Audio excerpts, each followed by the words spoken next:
Sudah terlihat dan terdengar, Pak. Baik, terima kasih ya.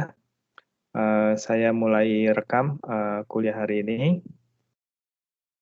Jadi, pekan lalu saya mohon maaf tidak bisa memberikan kuliah, lalu kemarin saya sudah berikan PowerPoint yang sudah ada narasinya, jadi sudah ada suaranya bagaimana saya menjelaskan isi PowerPoint itu, yaitu file nomor 4 ya, mudah-mudahan nanti kamu bisa lihat-lihat, didengarkan penjelasannya, hampir mirip dengan perkuliahan seperti inilah, samalah gitu ya. Sama, cuman tidak ada diskusinya saja, saya hanya cerita saja. Tolong itu dilihat dan didengarkan ya penjelasannya. Nah, ceritanya tentang error selama pengukuran. Di file itu saya sudah cerita tentang error, kemudian sudah juga cerita tentang apa yang namanya systematic error itu. Jadi error itu terbagi dua, systematic dan random error. Yang sistematik itu berarti nilainya tuh itu terus gitu ya. Gampangnya, misalnya saya punya timbangan berat badan, lalu timbangannya itu belum ada yang naik di timbangan sudah menunjukkan angka 5 gitu. Jadi ketika saya timbang jadi 65 padahal harusnya 60.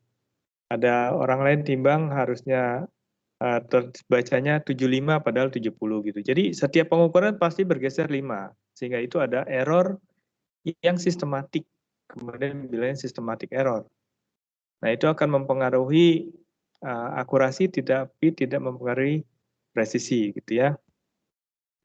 Karena keterulangannya terjadi terus. Nah, hari ini kita akan diskusikan error yang kedua, yaitu yang namanya random error. Random error itu lebih acak lagi errornya. Kalau tadi nilainya tuh itu terusnya bergesernya jelas, kalau ini errornya itu kadang-kadang lebih besar dari pengukuran, kadang-kadang lebih kecil dari pengukuran, hasil pengukurannya gitu. Misalnya saya ukur panjang meja 100 cm gitu. Saya ukur dapatnya 102, saya ukur lagi 101, saya ukur lagi 98, saya ukur lagi 96. Jadi plus minus kesalahannya dari si hasil yang harusnya diukur gitu ya. Nah, itu yang kemudian kita sebutnya sebagai systematic error. Random error. Nah, hari ini kita akan diskusi tentang random error, lalu bagaimana mengatasinya gitu ya. Bagaimana kita mengatasinya ketika kita bertemu dengan random error. Kalau kita lihat definisinya, biasanya si random error itu adalah sebuah gangguan kecil katanya gitu ya. Small perturbation ketika kita sedang melakukan pengukuran. Jadi kadang-kadang dia tambahannya itu bisa positif, bisa negatif. Maka tadi saya katakan, ngukurnya 100, kadang-kadang 102, 101, kadang-kadang 98, 96 gitu ya. Jadi kadang-kadang plus dan minus. Nah, biasanya bagaimana kita mengatasi si random error itu adalah dengan cara melakukan pengukuran yang berulang-ulang gitu. Jadi kita lakukanlah berulang-ulang pengukurannya. Itu mudah-mudahan bisa mengatasi random error gitu. Jadi random error itu cara yang paling sederhana untuk mengatasinya adalah dengan cara melakukan pengukuran yang berulang-ulang. Nah, ketika pengukuran kita dilakukan berulang-ulang, maka akhirnya bagaimana menyelesaikannya gitu dari hasil pengukuran yang berulang-ulang, kita selesaikan secara statistik gitu ya. Ataupun kita selesaikan secara grafik gitu. Dua hal ini akan kita diskusikan hari ini. Bagaimana kita mengatasi random error dengan metode statistik dan bagaimana kita mengatasinya dengan metode grafik gitu ya. Dua teknik ini akan kita diskusikan pada hari ini. Baik, kita mulai saja ya.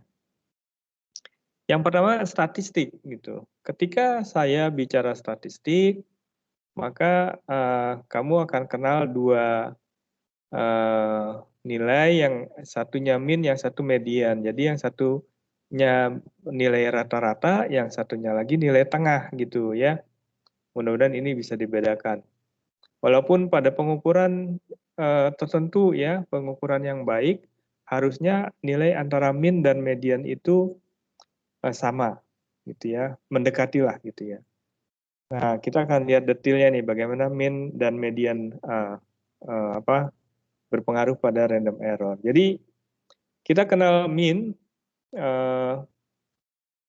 itu seperti nilai rata-rata gitu kan ya, nilai rata-rata dari sebuah pengukuran. Jadi saya melakukan pengukuran yang berulang. Pengukuran yang berulang, kasih nama misalnya X1, X2 terus sampai Xn gitu. Ini adalah pengukuran berulang yang sama diukurnya. Nah, dari situ kita akan dapatkan nilai min itu adalah nilai rata-ratanya. Jadi X1 tambah X2 tambah X3 terus sampai Xn dibagi N jumlah pengukurannya, maka kita akan dapatkan min-nya, nilai rata-ratanya. Sementara di sisi lain kita kenal median. Median itu nilai tengah kalau boleh saya terjemahkan. Jadi dia adalah nilai di tengah, jadi saya melakukan pengukuran sama nih, X1, X2 sampai Xn. Sama, sesudah itu saya urutkan gitu. Saya urutkan dari yang kecil sampai yang besar. Diurutkan yang kecil sampai yang besar, lalu dilihat di tengahnya gitu. Dilihat di tengahnya, itulah nilai mediannya. Gitu. Jadi kita ambil nilai tengahnya, itulah mediannya. Jadi mudah-mudahan kita bisa membedakan apa itu rata-rata dan nilai tengah. Dalam sebuah pengukuran yang cukup banyak keterulangannya, jadi kalau kamu lakukan pengukuran 10 kali gitu ya, lalu temanmu melakukan pengukuran 100 kali hal yang sama, maka temanmu yang mengukur sampai 100 kali itu nanti akan mendapatkan nilai median dengan nilai min yang hampir sama gitu. Jadi kalau seandainya pengukurannya makin banyak, maka nilai tengah dengan nilai rata-ratanya itu akan saling mendekati nilainya gitu. Selisih mereka makin kecil gitu ya. Makin sama. Tapi kalau kamu hanya melakukan 10 kali pengukuran, bisa jadi nilai min dan mediannya itu akan berbeda, cukup signifikan. Nah, itu definisi dari min dan median. Kita lihat contoh penjelasan sederhananya seperti ini. Pro kontranya gitu ya antara min dengan median. Kalau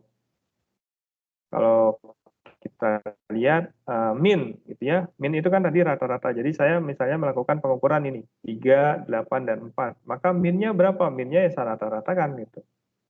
Rata-rata dapat gitu ya 5 gitu karena dijumlahkan bagi 3. Jadi katanya yang rata-rata si min itu katanya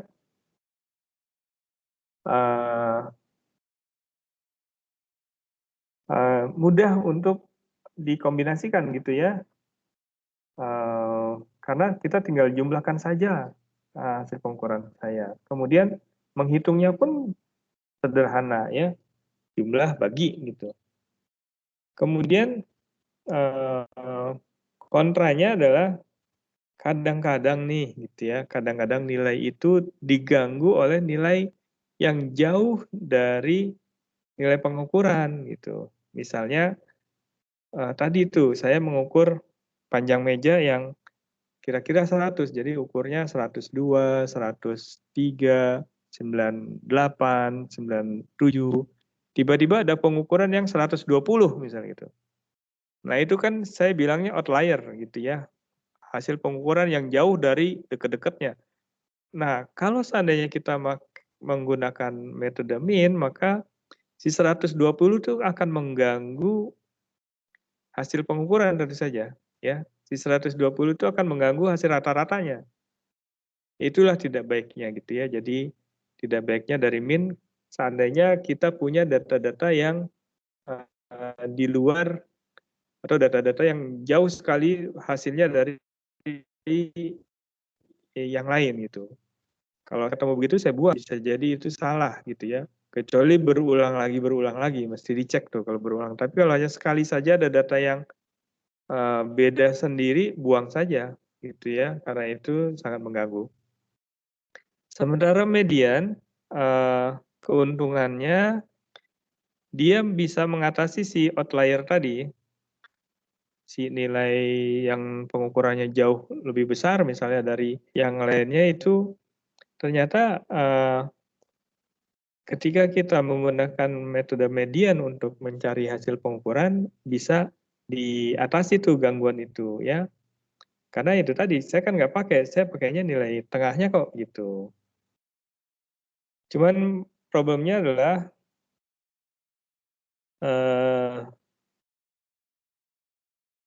pekerjaannya cukup berat. Ini kayaknya sih ini ya apa? Kalau ngitungnya pakai tangan gitu ya, artinya tidak dibantu oleh komputer. Kita harus mensortir dulu data-data hasil pengukuran dari kecil ke besar misalnya, tapi sebenarnya kan itu tinggal 2 kali klik saja di Excel pun bisa gitu ya, jadi nggak masalah sebenarnya. Ini hanya tambahan saja. Baik, jadi itu adalah pro dan kontra atau keuntungan dan kelebihan dari median dan min dalam statistik ketika kita harus mengolah data-data untuk mengatasi random error. Kita lihat contohnya ya. Contohnya, ini contohnya nih, mudah-mudahan ini bisa membantu pemahaman kita. Misalnya saya sedang melakukan pengukuran panjang batang baja gitu. Dilakukan pengukuran sebanyak 11 kali. Satuannya milimeter, kasih nama ini pengukuran yang ke A gitu ya. Pengukuran A, ini hasilnya nih. 398 sampai 430. Dari hasil pengukuran ini, saya bisa dapatkan nilai min-nya adalah 409, sementara mediannya 408 gitu ya. Ini nilai rata-ratanya, ini nilai tengahnya. Lalu saya mengukur lagi, tapi saya melakukan pengukuran dengan alat ukur yang lebih bagus. Alat ukur yang lebih bagus, ini, lalu saya dapatkan data hasil pengukurannya seperti ini. Pengukuran seperti ini, kemudian saya dapatkan nilainya min-nya 406, mediannya 407. Sementara yang ini 409 dan mediannya 408. Nah, pertanyaannya dari 2 kali pengukuran ini, A dan B, dengan melihat min dan mediannya, menurut kamu mana yang lebih baik? Yang A atau B? Gitu ya, dengan melihat hasil pengukurannya. Dengan melihat nilai-nilai min dan mediannya. Oke ya. Kalau kita lihat di sini dia bilang better measuring rule, tentu saja yang B pasti lebih bagus ya. Oke, terlepas dari itu, kita lihat bagaimana ininya, apanya, spread itu berarti bagaimana sebaran dari data kita, itu ya, data kita. Kalau yang B, sebaran datanya itu kan lebih kecil. Coba lihat, B itu ini. Paling kecil adalah 402, datanya yang paling besar adalah 409, sehingga selisihnya hanya 6 gitu. Si B itu ya, B itu 6. Sementara yang A, sebaran pengukurannya lebih acak lagi. 396 yang paling kecil malam ini, sampai 430 yang paling besar ini. Jadi selisihnya ada 34. Kenapa yang ini 6 ya? Ini kan dari 402 sampai 409, 7 harusnya ya. Oke lah.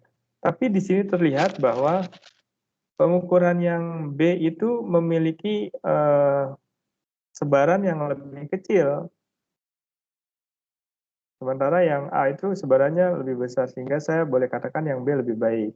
Akhirnya, saya boleh katakan bahwa sebuah sistem pengukuran kalau seandainya sebarannya itu lebih kecil, maka itu lebih baik datanya ya daripada yang sebarannya besar. Kalau dibuat gambarnya, sepertinya saya udah berapa kali tampilkan tuh di gambar tuh yang kemarin cerita di mana ya gambarnya enaknya. Ini itu ya, panah tuh, target panah itu. Jadi kalau kalau uh, sebarannya sebarannya kecil kan dia akan ada di sini gitu datanya misalnya deket-deket gitu, walaupun tidak tidak mendekati nilai sesungguhnya. Tapi kalau seandainya mana hijau menurut kelihatan. Tapi kalau seandainya data kita begini, nah gitu tuh. Ini kan sebarannya sembarang nih, sebarannya lebih jauh gitu. Itu sebenarnya mempertegas ilustrasi bagaimana perbedaan antara A dan B ya, sebaran. Jadi sebarannya makin kecil maka pengukurannya makin bagus. Saya lanjutkan nih, saya ukur lagi yang C gitu. Saya tetap menggunakan alat ukur, tapi sekarang pengukurannya saya tambahkan menjadi 23 kali pengukuran, tadinya kan 11. Kasih nama ini pengukuran yang C gitu. Jadi pengukuran saya sekarang 23 kali, nama pengukurannya kasih nama C. Hasilnya ini. Kalau dicari, rata-rata dan mediannya dapat 406 dan 406,5 gitu. Ini adalah hasil perhitungannya. Nah, apa yang kita dapat simpulkan dari pengukuran yang kecil? Ternyata makin banyak pengukurannya, tadinya kan 11, sekarang 23. Maka kita dapatkan bahwa antara nilai min dengan nilai median itu makin mendekati sama gitu ya. Makin mendekati sama. Jadi sesuai dengan pernyataan di depan tadi ya bahwa makin banyak pengukurannya maka min dan mediannya itu akan menghasilkan nilai yang hampir sama makin lama gitu ya. Baik, sampai di sini mau tanya?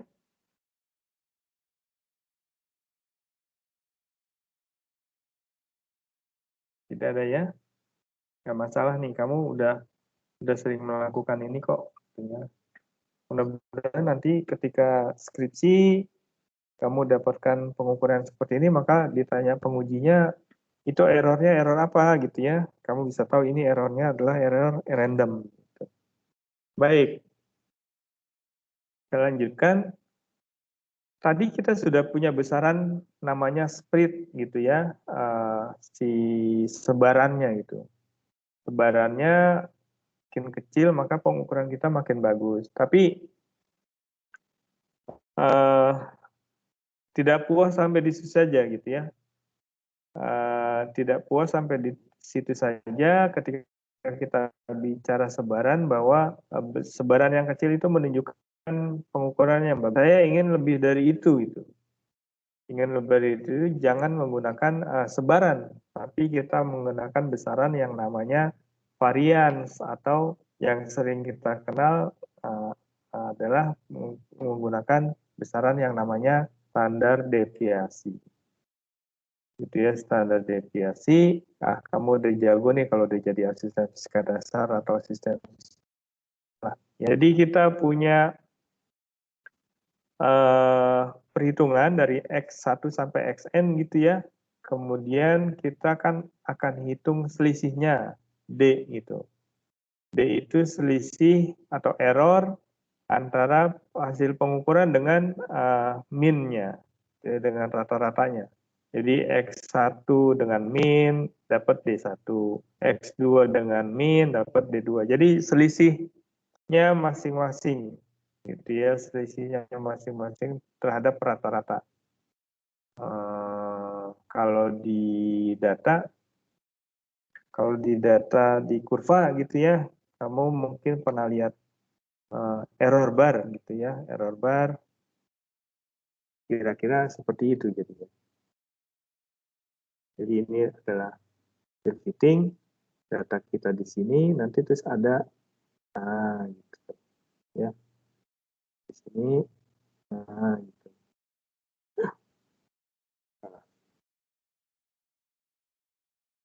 Gitu ya. Ini adalah D1, D2 dan seterusnya. Selisih atau error antara nilai rata-rata dengan nilai pengukuran saat itu. Nah, dari situ kalau si error-error itu kita olah, kita akan dapatkan namanya varian. Ini nilainya. Kalau kita pakai akarnya, terus kita dapatkan standar deviasi. Ini yang lebih sering kita gunakan gitu ya, si standar deviasi. Menunjukkan bagaimana seperti sebaran juga sebenarnya ya, tapi ini cerita tentang deviasinya gitu. Apa ya deviasi itu? Bagaimana menyimpangnya data-data kita itu secara keseluruhan dari pengukuran kita gitu ya. Ini jauh lebih lebih bisa dipercaya dibandingkan dengan seperti tadi sebaran saja gitu. Nah itu yang kemudian kita sebutnya sebagai standar deviasi. Kita lihat contohnya ya. Tadi itu kita sudah punya pengukuran A, B, dan C. Pengukuran A, B, dan C kita sudah hitung yang A gitu ya, yang A bahwa yang A itu punya min 409 gitu. Nah, dari min yang 409 ini kita bisa hitung deviasinya terhadap min. Jadi ini 398 selisihnya berapa terhadap ini. 420 selisihnya terhadap ini. Ini selisihnya terhadap ini gitu. Terus dapatnya ini nih. Deviasinya terhadap min. Deviasinya hasil pengukuran terhadap nilai rata-ratanya. Kalau kita kuadratkan dapat deviasi kuadrat gitu. Ini dia yang bawah. Nah, ya, baris yang bawah. Dari situ kalau diolah sedikit dengan formula yang tadi, kita akan dapatkan varian ataupun standar deviasi yang nilainya kalau yang A itu nilainya ini ya, standar deviasinya dapat 11,7. Nah, ketika saya coba lakukan hal yang sama pada pengukuran B, saya dapatkan standar deviasinya 2,05, pada pengukuran C standar deviasinya 1,88. Nah, dari situ kita bisa simpulkan bahwa pengukuran C lebih bagus ya, atau pengukuran B lebih bagus dari A, C lebih bagus dari B, juga lebih bagus tentu saja dari A. Nah itu bagaimana si standar deviasi bisa kita gunakan untuk mengukur seberapa besar error, dalam hal ini random error yang dihasilkan dari pengukuran kita. Nah dari hasil contoh yang itu, dari contoh yang barusan saya boleh katakan bahwa baik varians maupun standar deviasi turun. Turun ketika saya memperbesar jumlah pengukuran gitu ya. Dari B ke C kan pengukurannya banyak ya. Kemudian ini yang bawah ya. Kalau seandainya jumlah pengukuran kita perbesar, maka standar deviasinya turun. Sehingga kita boleh katakan pengukuran kita lebih baik. Begitu pula ketika bahwa standar deviasinya turun ketika kita menggunakan alat ukur yang baik. Alat ukur yang baik gitu ya. Nah, dengan begitu akhirnya saya boleh katakan bahwa saya sudah melakukan sudah mengatasi masalah random error dalam hal ini. Karena saya sudah dapatkan angka yang pasti dari pengukuran saya. dengan menyebutkan errornya, tapi setidaknya saya sudah dapatkan nilai pastinya dalam contoh yang tadi ya si min-nya gitu ya, min-nya dia gitu.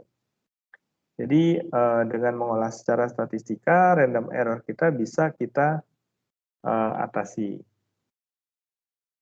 Ya hasil akhirnya tadi ya min atau mediannya.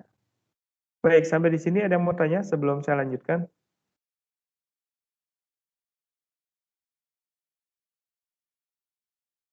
Tidak ada.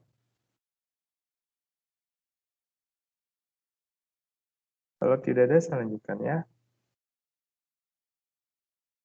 Tadi sudah kita coba diskusikan bagaimana random error bisa kita reduksi efeknya terhadap pengukuran dengan menggunakan metode statistik. Sekarang kita ingin lihat menggunakan metode grafik, gitu ya, grafik. Kalau seandainya pengukuran tadi, yang C tadi saya buat grafiknya, maka saya dapatkan nilai seperti ini. Itu, ya. Ada nilai-nilai tertentu yang memiliki hasil pengukuran berulang gitu. Berulang, lalu saya buat grafiknya, dapat deh bentuknya seperti ini, ya. Bentuknya seperti ini, datanya data mentah, gitu. Ya, datanya data mentah, pasang aja begitu. Udah gitu ya, dapat begini. Nah, saya ingin lebih bagus lagi gitu ya, jangan begini dong, ini masa datanya gini aja. Maka yang bisa kita lakukan adalah memperbanyak pengukurannya, gitu ya. Kalau pengukurannya diperbanyak, contohnya ini kan diukurnya 401 sampai 403, 403, 405. Saya ingin pengukurannya lebih banyak, maka bisa jadi saya akan ketemu 402 misalnya, atau 401,5 sampai 402. Nanti 402 sampai 402,5 berapa kali keluar angkanya itu. Kalau ini kan nggak kelihatan, ya. Kalau seandainya pengukurannya diperbanyak, maka bentuk kurva yang tadi itu akan berubah menjadi seperti ini. Gitu, lebih halus. Gitu ya. Lebih halus kurvanya, dan uniknya gitu ya dalam sebuah pengukuran kalau seandainya ada random error di situ, uniknya bentuknya simetris gitu. Antara bagian kiri dengan bagian kanan dengan puncaknya ada di sini. Bentuknya simetris ini. Kalau seandainya ada random error ya, kalau tidak ada random error, yang ada adalah statistical error, yang ada adalah systematic error, bisa jadi kurva kita tidak simetris, tapi contohnya gini misalnya.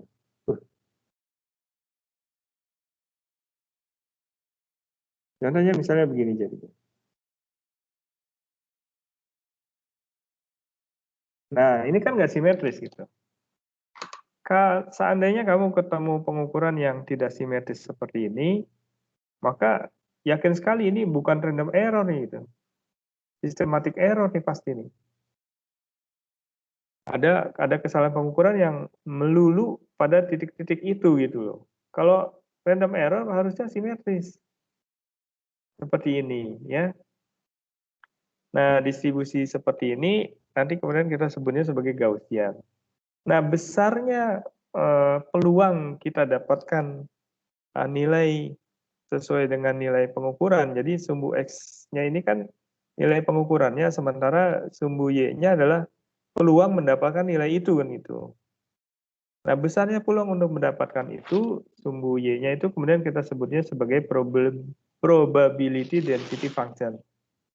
Biasanya teman-teman dari condensed matter banyak menggunakan istilah ini nantinya, probability density function method gitu ya, untuk menyelesaikan problem-problem pada permodelan condensed matter misalnya. Pak Ajis misalnya gitu ya, Pak Adam. Oke, kembali lagi. Kalau seandainya kurvanya Gaussian bagus, simetris, maka yakinlah di situ ada random error. Tapi kalau seandainya kurvanya seperti ini, saya akan katakan bukan random error yang terjadi di situ, tapi bisa peluangnya adalah sistematika error. Oke, si density function ini bisa kita cari untuk mendapatkan peluangnya nilai saya berapa sih pada daerah ini gitu ya. Pada daerah tertentu terserah pada daerah ini atau pada daerah ini atau pada daerah yang lain tinggal diintegralkan saja. Totalnya tentu saja satu ya. Ketika kita integralkan dari minus start hingga sampai tot hingga. Minus start hingga berarti dari sini gitu ya sampai tot hingga berarti dari sampai sini gitu. Peluangnya ya totalnya satu kalau di normalisasi. Ya.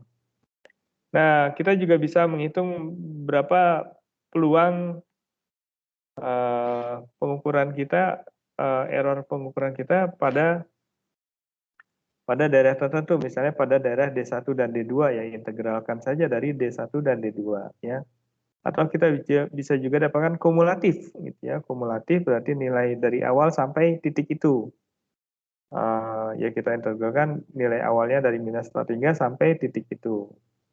Sampai D0 ya udah sampai D0 gitu ya. Itu menyelesaikannya. Untuk mencari probability, peluang berapa besar error pada titik itu gitu ya, berapa banyak error pada titik itu. Nah, bentuknya tadi seperti yang saya sampaikan, bentuknya adalah Gaussian. Persamaan Gaussiannya kamu bisa cari di kalau pakai origin kamu bisa dapatkan persamaan Gaussiannya.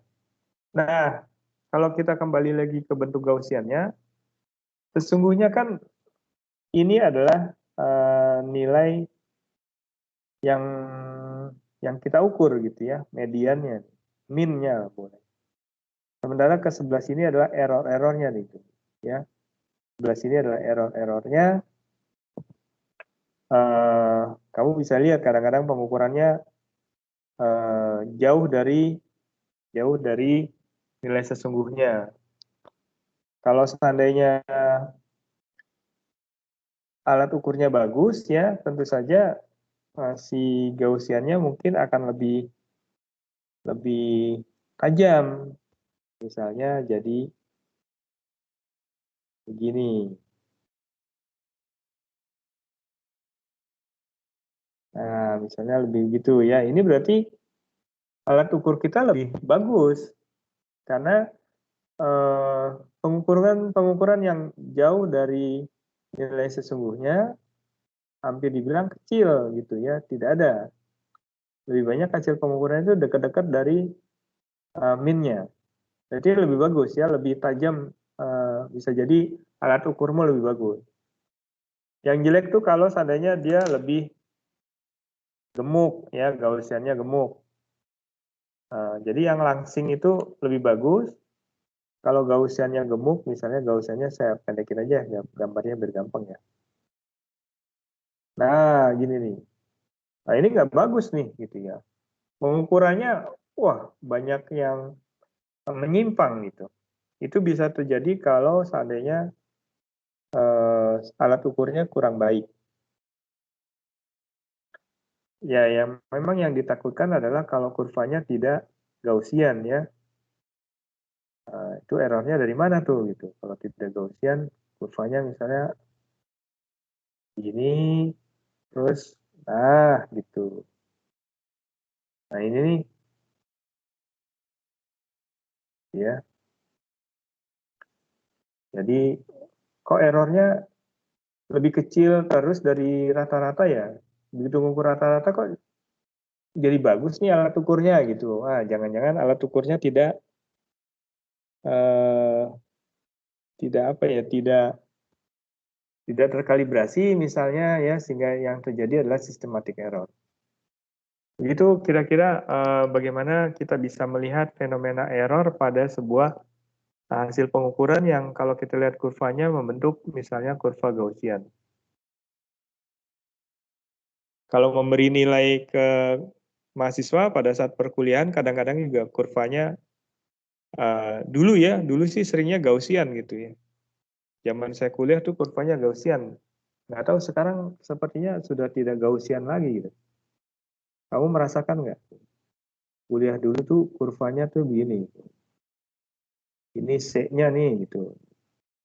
C itu nanti yang dapat B itu dikit, yang dapat A dikit lagi.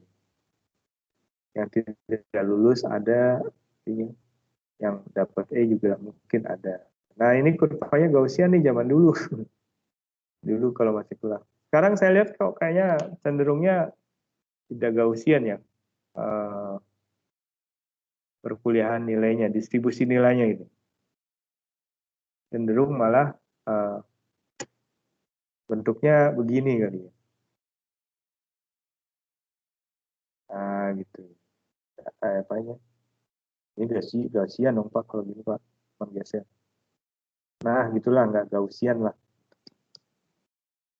Tidak Gaussian.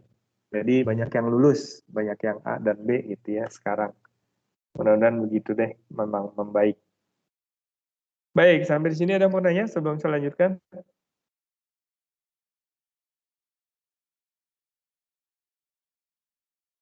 Tidak ada?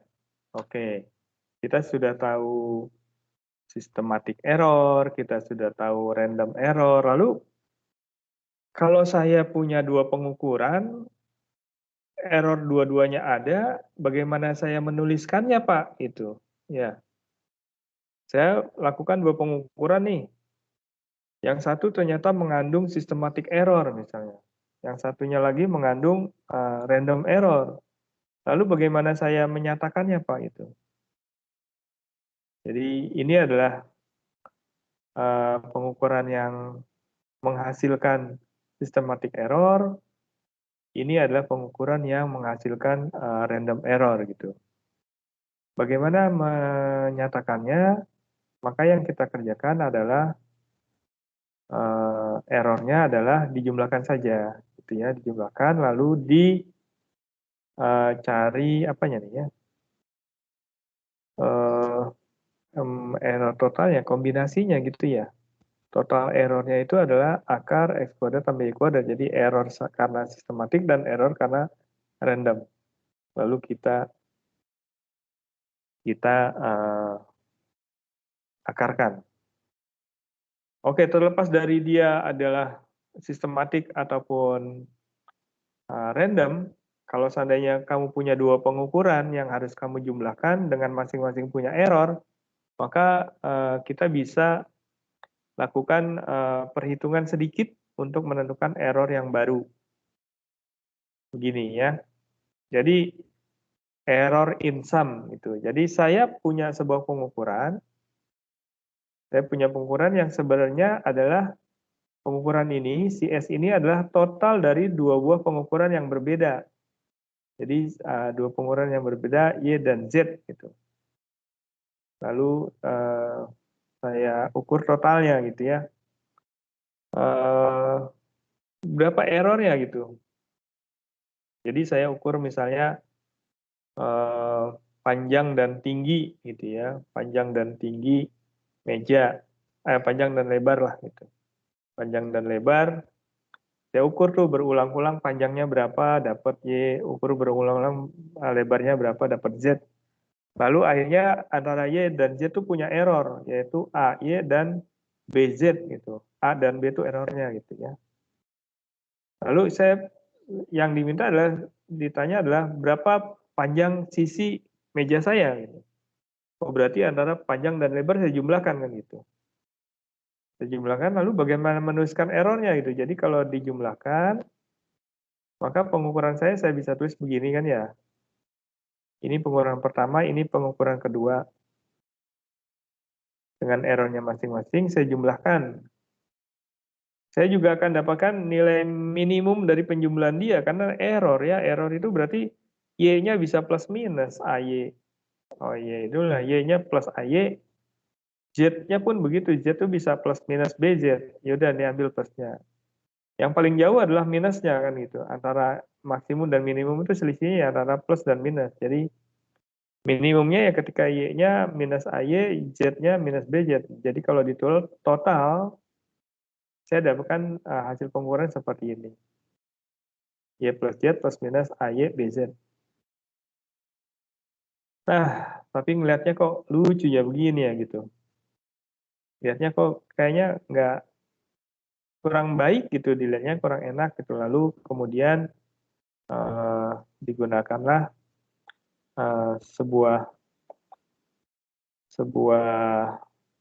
fungsi yang sangat sederhana yang digunakan untuk menentukan yang namanya absolute error.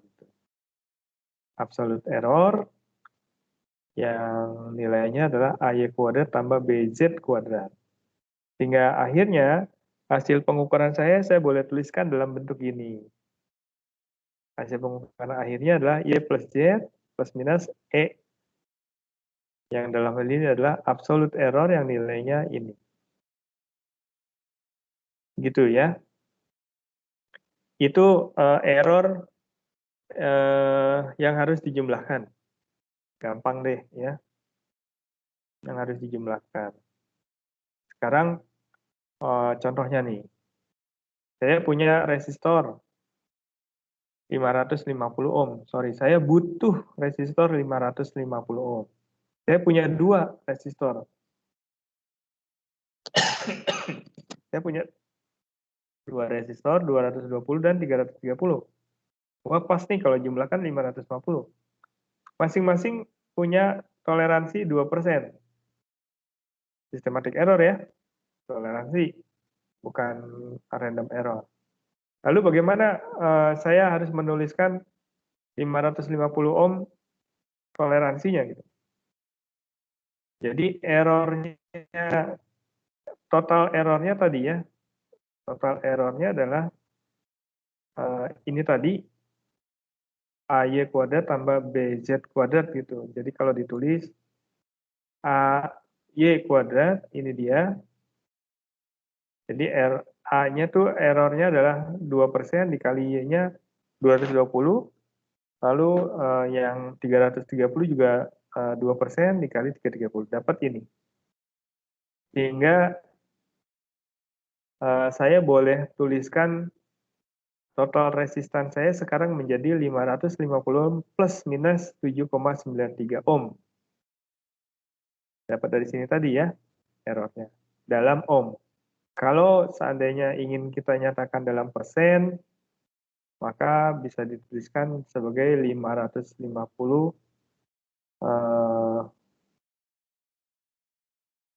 plus minus 1,4%. 1,4%-nya itu diperoleh dari tadi frekuensi adalah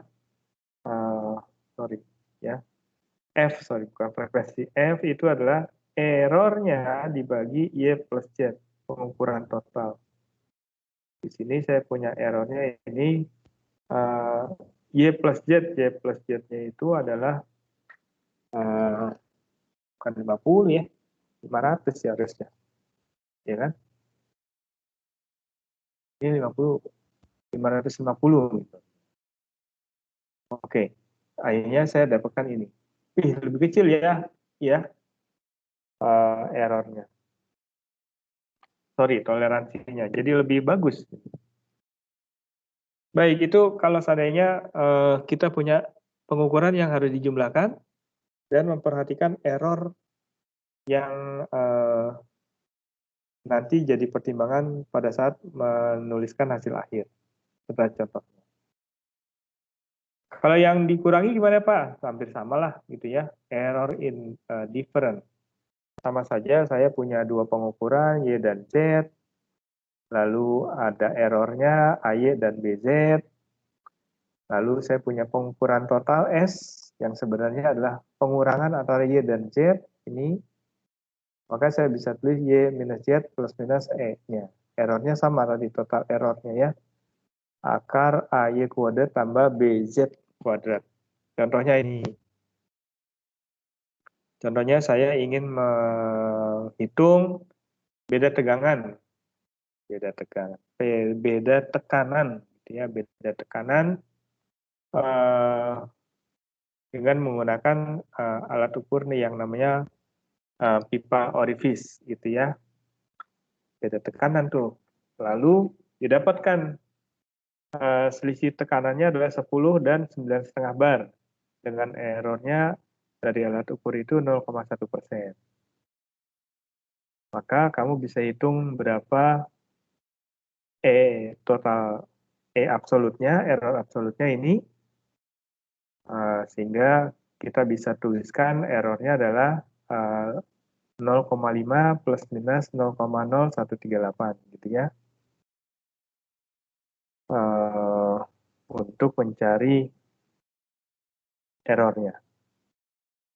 Baik, sampai di sini ada yang mau ditanya?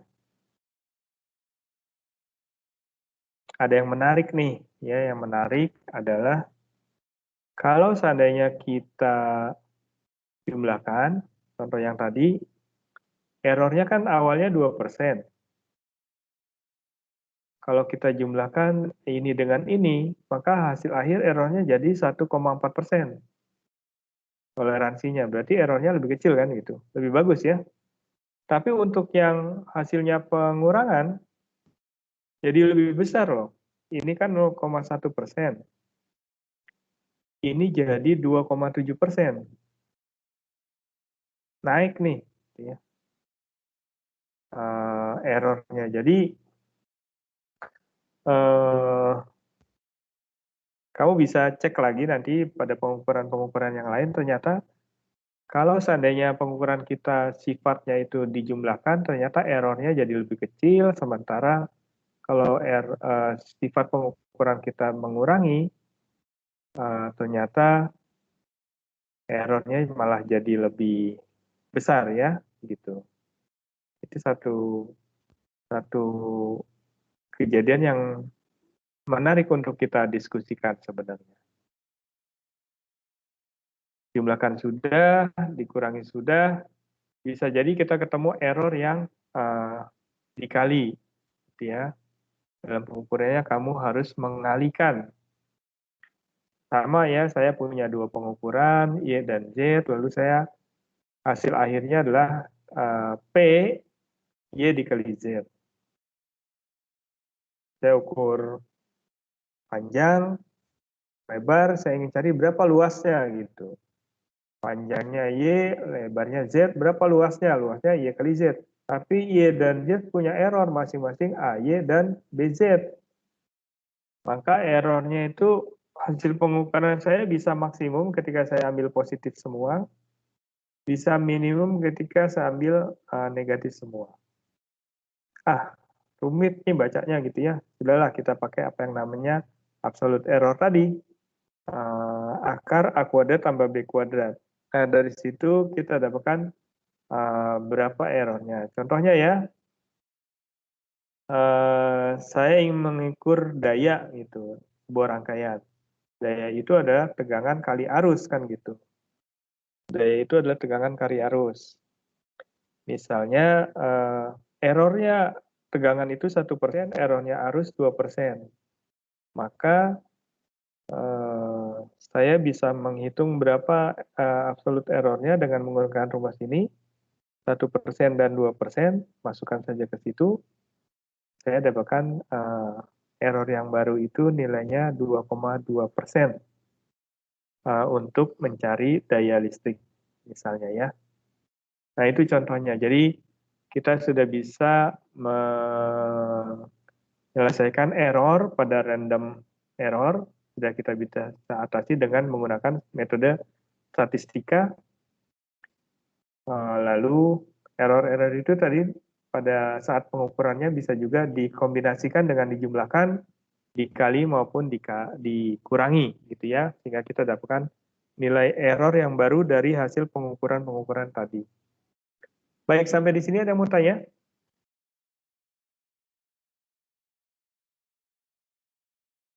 Tidak ada? Kalau tidak ada, ini sepertinya halaman terakhir. Saya berikan PR ya, PR sedikit gitu ya, agar kamu kenal apa yang namanya Gaussian. Eh, coba kamu cari persamaan Gaussian itu seperti apa, gitu ya. Persamaan Gaussiannya seperti apa, lalu coba lakukan fitting dari sebuah data Gaussian. Data Gaussiannya saya nggak punya lagi. Kamu coba cari deh ya data Gaussiannya seperti apa, lalu di fitting pada contoh-contoh itu. Jadi tolong kamu cari tahu tentang Gaussian lah intinya gitu ya, fungsinya seperti apa, fittingnya seperti apa, lalu penggunaannya bagaimana, gitu ya. Itu jadi PR ya, nanti hari Selasa depan tolong dikumpulkan. Oke, ada yang mau tanya sampai sini?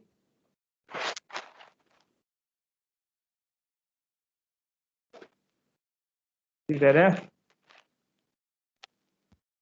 Dari saya sejauh ini belum, Pak. Oke, kamu mahasiswanya sopan-sopan sekali, nggak ada yang mau nanya gitu.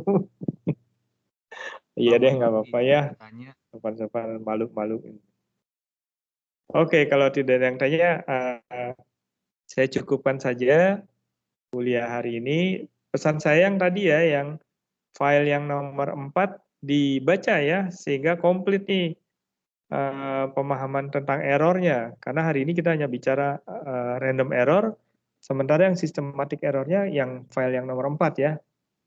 Sama kok, ada penjelasannya dan tidak ada pertanyaannya, sama seperti hari ini. Baik, kalau tidak ada yang tanya, sekian saja. Kita masih punya 1 kali pertemuan ya, pekan depan sebelum UTS. UTS-nya kalau nggak salah, pekan depannya lagi ya, tahu saya. Jadi kita 1 kali pertemuan lagi, pekan depan baru nanti kita UTS. Saya cukupkan kuliahnya. Assalamualaikum warahmatullahi wabarakatuh. Selamat siang, salam sejahtera untuk kita semua. Mudah-mudahan semuanya sehat ya sampai UTS nanti. Terima kasih semuanya. Terima kasih, Pak. Ya, Terima kasih, Pak. enggak. Makasih, Pak. Ya.